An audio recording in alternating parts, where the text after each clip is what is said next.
ठीक आहे। मी एकही शब्द बोललोच नाही, म्हणजे मी रस्त्यानं चाललो तर डायरेक्ट माझ्या अंगावर आला, माय बहिणीच्या शिवा दिल्या, ठीक आहे, घाणेरड्या शिवा दिल्या, माझी गच्ची पकडली आणि मला डायरेक्ट मारायला भिडला। माझ्या पुरीला एक ठुसा लागला, ती रडून राहिली होती। माझी पत्नी मधात आली असताना तिला ओढताण केली आणि तिलाही शिवीगाळ केली। मी माझ्या गावात मतदान करायला गेलो, मतदान करून आलो आणि माझ्या गावातून येताना उमरी हे गाव लागते, तिथं मी थांबलो। तो माझा नेहमीचाच रस्ता आहे आणि आमच्या काँग्रेसच्या बूथवर थांबलो। त्याच्या अगोदर पोलिसाची गाडी येऊन गेली होती। पोलिसाच्या गाडीवाल्याने सांगितलं का तुम्ही 2च खुर्च्या ठेवा आणि तिकडं 8-8 खुर्च्या टाकून लॅपटॉप टाकून लोक बसले होते आणि मला माझे कार्यकर्ते सांगून राहिले होते का सर तिथं 8 लोक कसे बा, आम्हाला 2च सांगितले। मग मी त्याचं ऐकलं। मग मी इचे PI कापडे साहेब यायला फोन केला तर ते येतो म्हणे आणि तिथं मला गावातल्या लोकांनी सांगितलं का ग्रामपंचायतचा कर्मचारी आशिष म्हणून तिथं बसला आहे, ठीक आहे, लॅपटॉप टाकून। ॲक्च्युली तो पक्षाचा बूथ असल्यामुळे तिथं बसता येत नाही। कलेक्टर साहेबांनी आणि SDO साहेबांनी BLOसाठी आतमध्ये जागा दिली आहे आणि सरकारी कर्मचाऱ्याला त्याच्या बूथवर बसायचा अधिकार नाही आहे। हे नसताना मी त्याला फक्त विचारायला जाऊ बा, मी काही एकही शब्द बोललो नाही। अर्ध्या रस्त्यात गेलो नाही, मेन रस्त्यावरच 2 बूथ एकासमोर एक असे लागले होते।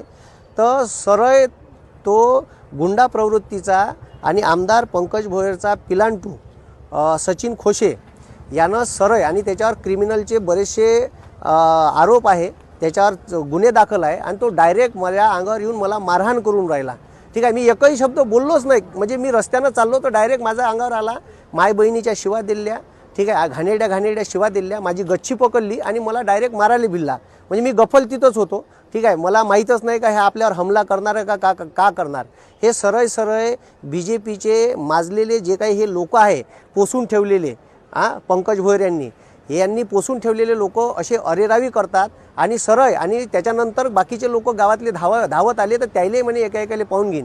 माझी पत्नी सहित कुटुंबासहित मी येत होतो। माझी पोरगी माझ्या पत्नीच्या कडीस होती, ती मधात टाकायला आली तर तिचं इथं पकडलं आणि ती मला आडवी आली असताना माझ्या पोरी सगट मारहाण केली। माझ्या पोरीला एक ठुसा लागला, ती रडून राहिली होती। माझी पत्नी मधात आली असताना तिला ओढताण केली आणि तिलाही शिवीगाळ केली।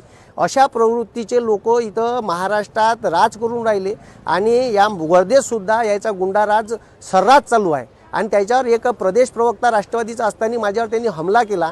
म्हणजे तुम्ही विचार करा, मी एकही शब्द बोललोच नाही, म्हणजे मी डायरेक्ट रस्त्यानं मधातून चाललोच होतो तर डायरेक्ट माझ्यावर हमला केला।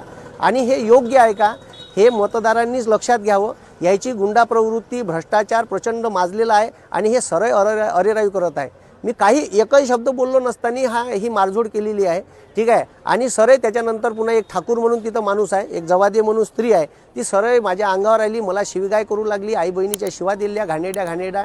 मी ऐकूनच राहिलो